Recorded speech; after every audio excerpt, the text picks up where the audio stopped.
Guys, it's Elizabeth, and this is part 2 of my Q&A.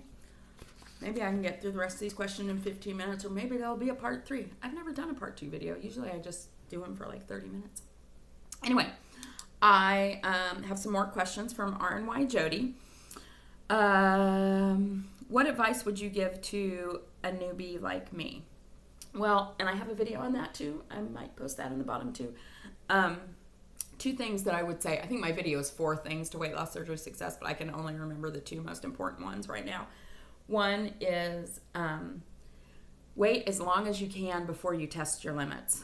So, I was terrified for months to try things I wasn't supposed to try, etc. But then I went to Obesity Help, and then I saw all these people doing things and living. And so then I had to try, and I was 4 months post-op. And I think I should have waited a bit longer to test myself. The other thing is strength train, even if it's just a little bit. Start strength training as early as possible. That has been made a huge difference in not only my journey, but how I feel. And I think that I look smaller than what I weigh because I have strength trained so much. And it also, because when you're eating so few calories, you lose muscle mass, and so that's going to affect your metabolism in the future years if you don't lose all your weight in the first year. So you need to do all you can to keep and build muscle. So those would be my 2 things that I would recommend to a newbie.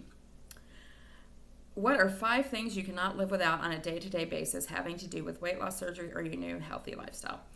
Well, I don't do this every single day, but I really couldn't live without exercise and physical movement, which is just so freaking bizarre to me because I spent 10 years on the couch.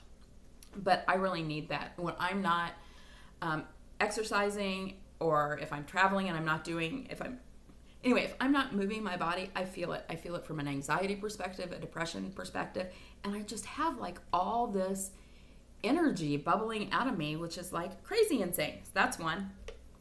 Water. Can't live without that. Let me drink it. I don't know. Does coffee relate to weight loss surgery? It's not like I use a lot of protein shakes and stuff. Oh, YouTube. I couldn't live without that because that keeps me in touch with this community and a reminder that of the things that I need to do. That's 3, 4.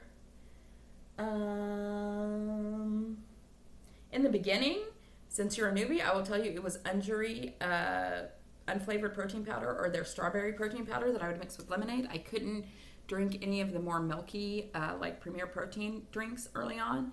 So I lived off of that stuff. So I think that's close to 5. Let's see. Is there anything you regret or didn't do that you wish you had from the beginning? Really,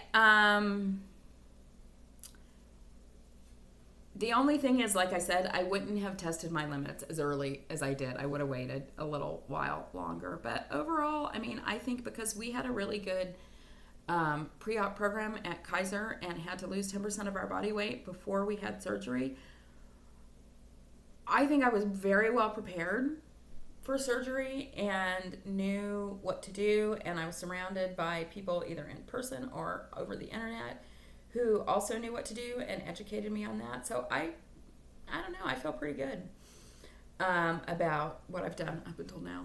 But okay, and how about a new improved bucket list? You've had so many NSVs. What else is there you'd like to achieve or do? I don't know. I've done so many things this year, and I'm sure, it's I want to go to Hawaii. Is that an NSV? I want to zip line. Want to do that, preferably with Tanya O'Rourke.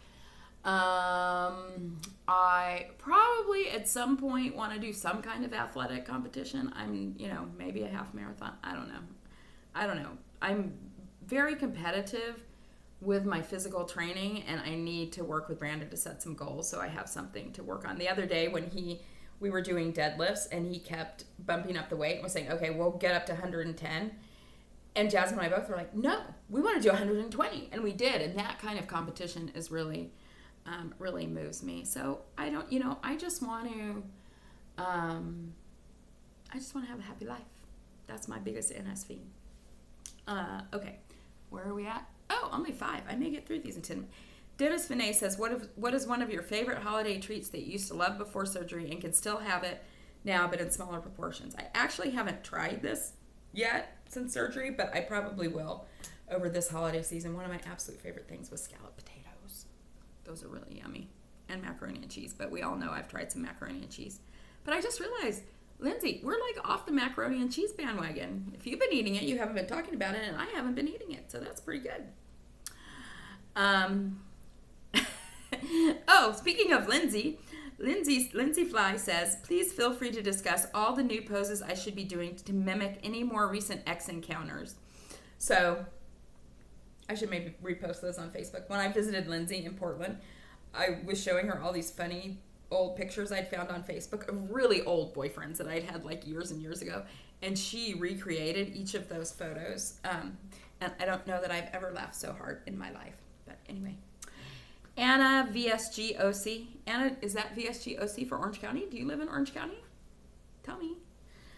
What has been the hardest part in this whole process right now? No, this is seriously the hardest part, where you have changed your life so considerably, or at a weight that you feel good at, but it's not your goal weight, or starting to not have weight loss surgery be the primary focus of your whole life, and you still have weight to lose.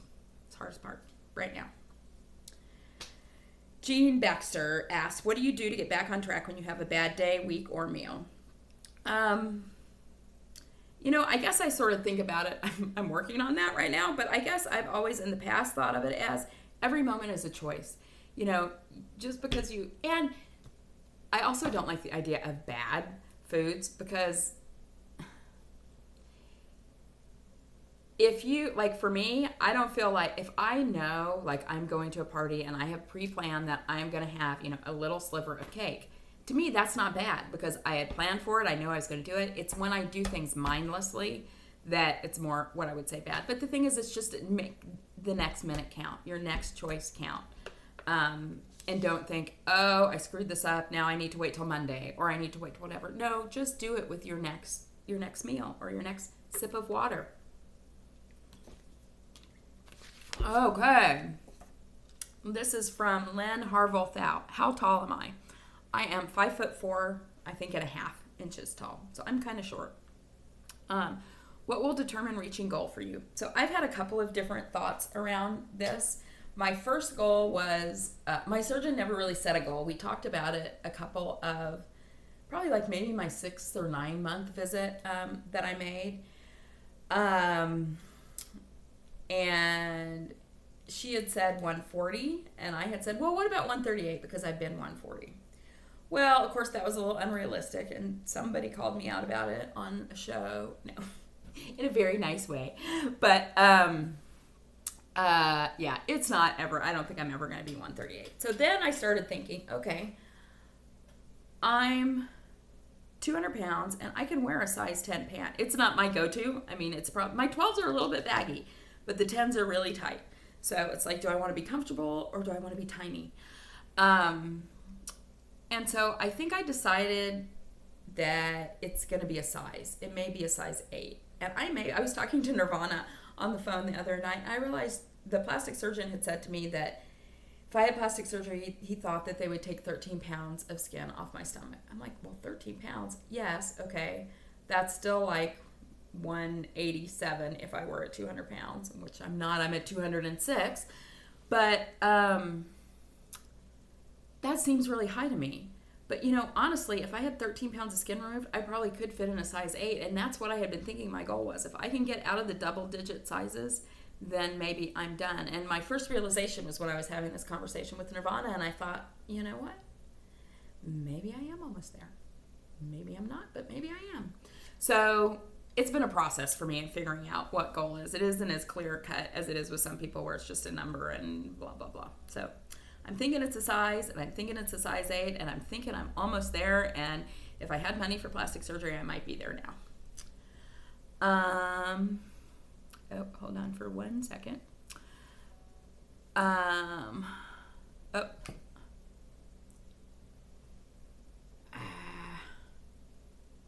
Sorry about that. I will check that. Um, Sarah Harrison Robinson. What's my favorite protein first snack? Cheese, probably. I do keep Quest bars here. I only like the apple pie Quest bars. But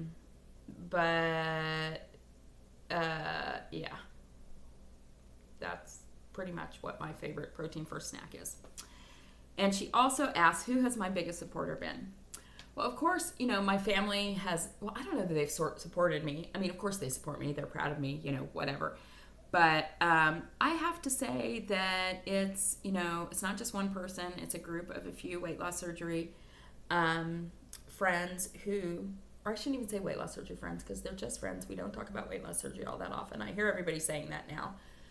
But so there are a few people who I probably communicate with every day or at least every other day. And particularly now that I'm struggling a little bit, I have really felt their support and love. And I so appreciate it.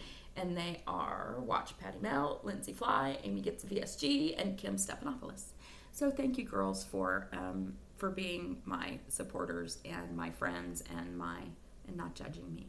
But anyway, so I would say those have been my biggest supporters. Gretchen VSG for me says, is there anything about this journey that has really surprised you? Yes, that I lost weight. I know that's crazy, but I just knew that this was not going to work for me. And when I posted a comparison photo earlier this week, and it's like, oh my God, I got to go from there to here. I did it. It worked. That's kind of amazing. Rhea Reloaded asked, do you ever think there will be a time when weight loss surgery isn't the major focus of life? Is it possible for it to become more automatic without totally losing control? I don't know. I do think, I didn't for the longest time think that there would be a time when weight loss surgery wasn't the major focus of my life. However, it isn't right now. Maybe it should be. However, it is much more, all the things are much more automatic. I mean, it's natural to me not to eat bread. It's natural to me to exercise. So a lot of those things are automatic for me.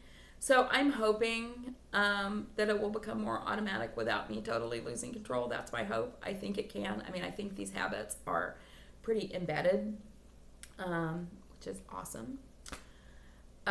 Lindsay Fly asked, please discuss all the fun things we will do together when I don't have a cat. So many fun things.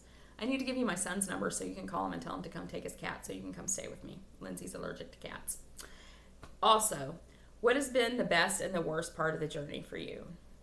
I just don't know that I've had a worst part of the journey. I mean, I know. I mean, when I think of worst part, I can't think of worst part. What? Buying new clothes, spending lots of money on new clothes? Yeah, that really sucks. Losing 200 pounds? Yeah, that really, no. Making all these great friends? Yeah, that really sucks. Going out on dates again? Yeah, that totally sucks. I can't think of a bad part about it. I mean, I'm struggling a little bit now, but it's not like, it's still not the worst part. To me, there is no worst part. I don't think there's been I did think of a worst part. The worst part was the day I came home from the hospital and I was so nauseous and sick that I had to go back to the emergency room. Could that be the worst part? The best part has been reclaiming my life and living a life that is so full of joy and happiness in a way that I never in a million years would imagine it could be. Even struggling, I am so frigging happy right now, and I have such great people in my life, and I have such, I have so much energy and desire to live. When I was pretty done, I mean, I thought my son was going to go off to college, and I wasn't going to leave the couch or the house or anything, so it's pretty good. What are some of my goals for 2016, Lindsay wants to know. To go visit you again in Portland. I need to set some physical goals. I mean, my one goal in 2016 would be get to goal, whatever that is for me. I also am really going to work on getting my finances in control. That's been an area that's been difficult for me to manage. I need to focus on that for a little while. I don't know, just continue to travel and I don't know. I need to sit down with Sarah Nern in Oregon so she can help me do that, because she is right. I do that in my business, but I don't always do it in my personal life. Okay, you know what? I have another page of questions, so I think I'm going to make part 3. All right? Okay, bye.